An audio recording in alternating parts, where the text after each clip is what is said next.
What is going on, ladies and gentlemen? Welcome back to the channel. My name is Paul. This is the Leeds Therapy. I do hope you're doing well. Thank you as ever for stopping by. I really do appreciate it.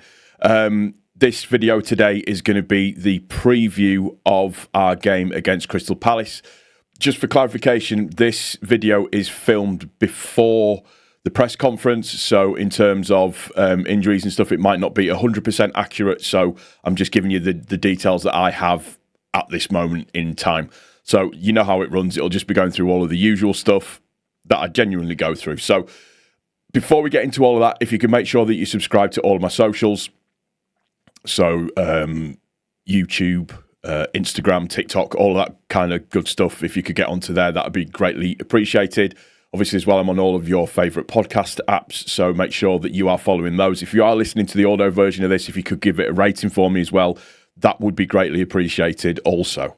And now that's out of the way, I suppose we should just get ready and jump into our game. Kicks off on Saturday at 8 o'clock in the evening for some ridiculous reason. But we are where we are. It's one of those things. Hey, it's not like they're not, moving all of our games for under the lights at Ellen Road. But we'll just we've had 3 games in February already moved for TV scheduling. It's great. We're not box office at all. We're just little old Leeds United. What can I say? Right, stop whinging, Paul. So getting into it, first thing that we're going to talk about is injuries wise. So currently, again, stress this is before the press conference. So for Crystal Palace, they've got Kafora out, they've got Muniz out, they've got Kamada out, they've got Decore out, they've got Sar out, who's on African Cup of Nations duty, they've got Riyadh out, and doubtful is Cardines as well. So they've got 7 players who are unavailable towards them. So currently, from a Leeds United point of view, Sean Longstaff is out. We know with his calf injury, Dan James is out. We know he's got a hamstring injury, and Nemecha is still a doubt. I'm hoping against hope that he's going to be available for this game. We will just have to wait and see. But going into the pre-match standings, so at the moment, from a sofa score rating, Crystal Palace are on 6.90. They're sitting 5th in the league. Their last 5 games have consisted of 1 lost, 1 won, lost. They're on 26 points overall. We are currently sitting 17th in the league, and we are on lost, 1, drawn. So we've had this tendency to become a little bit stubborn of late, which is all good.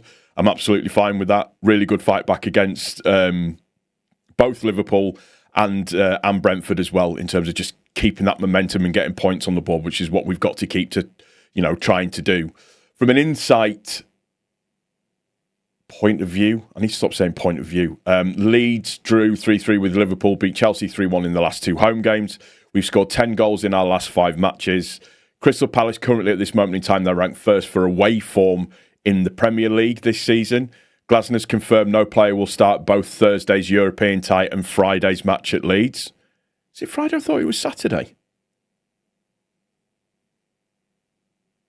Have I got that completely wrong? It's Saturday, it's not Friday. 20th of the 12th. Yeah, that's Saturday. Right, okay. And Kamada is out for 8 to 10 weeks with a hamstring injury as well. Looking overall sofa score rating, so Leeds are currently sat on 6.68. That's 16 matches. We've scored 20 goals.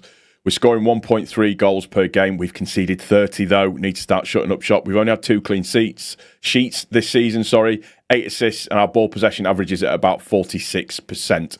Conversely, Crystal Palace are on a 6.9 overall. They've got 16 matches, 20 goals scored, so 1.3, same of us. They've conceded half the amount of goals that we have.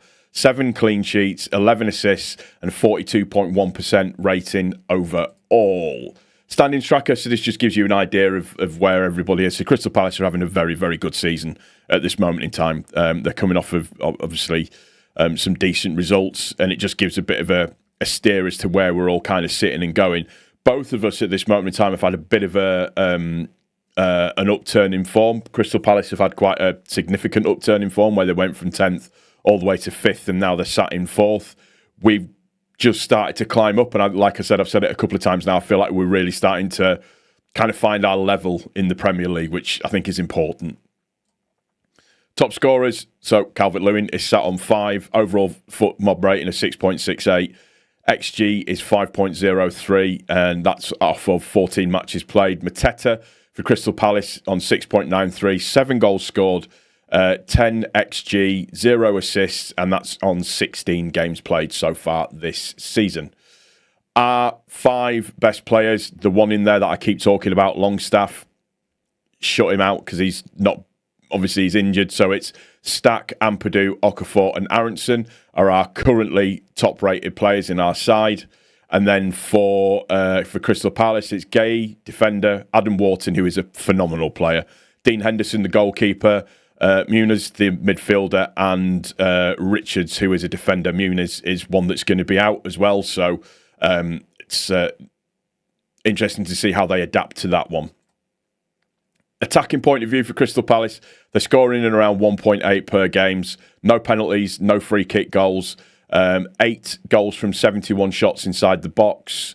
1 goal from 22 shots outside of the box. 2 left-footed, 6 right-footed, 1 headed goal.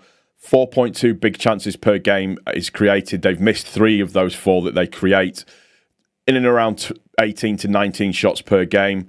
6 of those will be on target. 8 of those will be off target, 4 of which will also be blocked. 5 successful dribbles per game, in and around 5 to 6 corners per game. 94, that's not right. 9.4 free kicks per game. They've hit the woodwork 8 times and they've counter-attacked 3 times. Their possession statistics would suggest that they're more of a let's hold and then try and spring a trap. Very much like how Brentford like to try and play, but Crystal Palace are far more successful at it than what Brentford are. Passes point of view, ball possession 51.8%. Accurate passes is 366. In their own half is 176. Opposition half 190.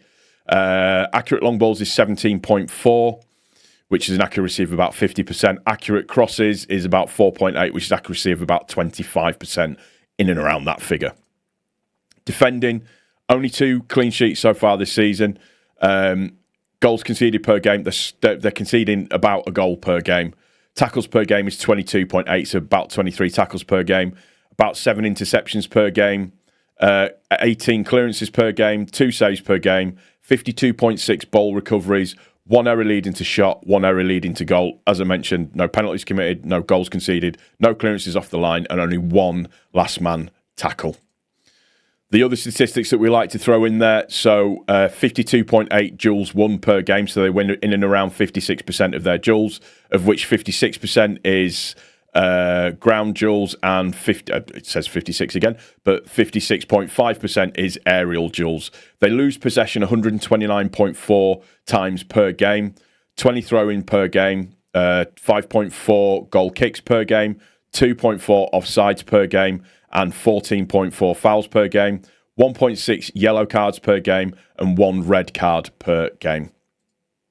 When you look at it in terms of Crystal Palace, again, this is just going off of what they played in their last game. So almost kind of like a formation that we are nearly familiar with, but not quite. And that formation tends to be a 3-4-2-1. So 3 defenders, 4 in midfield, 2 sort of further forward, and then 1 further up the front. So that consists of Henderson in goal, Gay, Lacroix and Richards as the back 3, then Klein, Wharton, Hughes and Mitchell as a midfield 4, and then Pino and Nikita as a forward 2, and then Mateta up top by himself. Conversely, from a Leeds point of view, the side absolutely picks itself. I'm using the same thing as Brentford because if Nemecha is fit, this would be the side that I would go for at home. So, and that consists of Perry, Rodon, Beehol, Strauch, Bogle, Tanaka, Ampadu, Stack, Goodmanson as kind of like the midfield quartet, with Bogle and Goodmanson being our wing backs, and then Calvert-Lewin and Nemecha up top. That gives Perry, whose kicking can be a little bit suspect at times, something a little bit different to aim towards rather than just having the single player to aim at. So it's a really important game. Under the lights again at Ellen Road, we know special stuff happens underneath the lights. We know how good it can be or how potentially good it can be under the lights and the type of atmosphere that we can endear. You look at the game against Liverpool, you look at the game against Chelsea, you look at some of the other games under the lights, West Ham, Newcastle, etc., so on and so forth, Everton as well, and just the atmosphere is key. It's really, really key. We need to be, as a fan base, on it from the start. The lads have a good chance. They really do have a good chance. I know Crystal Palace have a phenomenally good record away from home, but I think we've got a really, really good chance. Our midfield should be strong enough to cope with them. My only concern, if you like, is that we don't sit off of them at the start, a bit like we did at Brentford. We need to be on them and pushing forwards from the start to make any type of possession that we have count, to be able to get the ball forward, etc., so on and so forth. It's going to be a tough game, make no bones about it, but we need to go in there positive. We've got to take the positivity from the last couple of games and just keep marching forwards together. And hopefully we can pick up the 3 points, which is the key thing that we all want to try and do. That's going to do it for this one, guys. I do hope you've enjoyed it. If you have, please don't forget to click the like button. Also, as well, if you're new, make sure you're subscribed, your notifications are turned on, comments, all of that kind of good stuff. Leave them in the comment section down below. Thank you for listening. If it's just on the audio side of things, take care of each other. Most importantly, take care of yourself. I will see you on the next one, guys. Take care. Cheers.